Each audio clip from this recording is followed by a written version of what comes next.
Hi friends, আমি তন্ময়। আর দেখুন বন্ধুরা, আমি কাঠগোলাপের ডাল নিয়ে নিয়েছি। আমার এক সাবস্ক্রাইবার ভাই বলেছিল যে ছাদ বাগানে কিছু জবা গাছ ও কাঠগোলাপ লাগাতে, তাই সেই আমাকে নিজে কাঠগোলাপের ডাল পাঠিয়েছে আর কিছু জবা গাছ। দেখুন বন্ধুরা, তার কাটিং থেকে আমরা চারা করে নেব। এই ডালটিতে আমরা অ্যালোভেরা জেল লাগিয়ে নিলাম এবং জবা গাছগুলোতেও লাগিয়ে নিচ্ছি। এরপর আমরা মাটি তৈরি করে তার মধ্যে বসিয়ে দেব।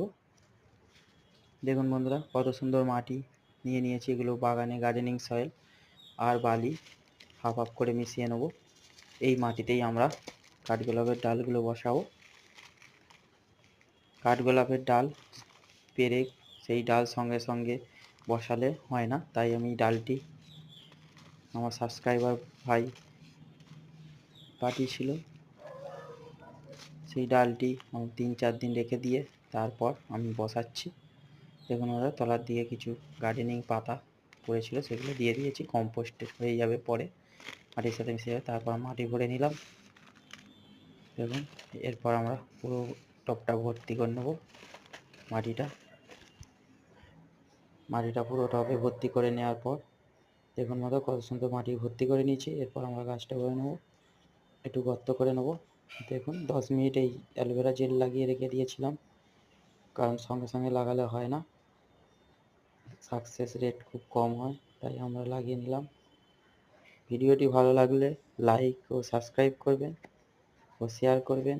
আপনার একটি লাইক ও শেয়ার পরবর্তী ভিডিও বানাতে সাবধান করবে। দেখুন বন্ধুরা, গাছটি লাগিয়ে নিয়েছি। এবার চলুন তাহলে আমরা জবা গাছের কাটিংগুলো লাগিয়ে নিই। এইখানে মাটিতে আমি আগে টগর ফুলের ডাল লাগিয়েছিলাম, এখনও ডালটি বেঁচে আছে, এখনও পাতা বেরোয়নি।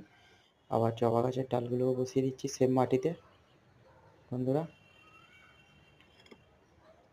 প্রত্যেকটা টবের গোড়ায় বসিয়ে দেব। আর একটা এখানে আমার কিছু কোকোপিট ও ভার্মিকম্পোস্ট মিশ্রিত মাটি ছিল, সেখানে আমি কিছু কাটিং আগে থেকে বেলফুল চেরি গাছের কাটিং লাগিয়েছিলাম, সেখানে লাগিয়ে দিলাম জবা গাছের ডাল। দেখা যাক যদি সাকসেস হয়। পরবর্তী ভিডিওতে দেখা হবে বন্ধুরা, ভালো থাকবেন, ধন্যবাদ।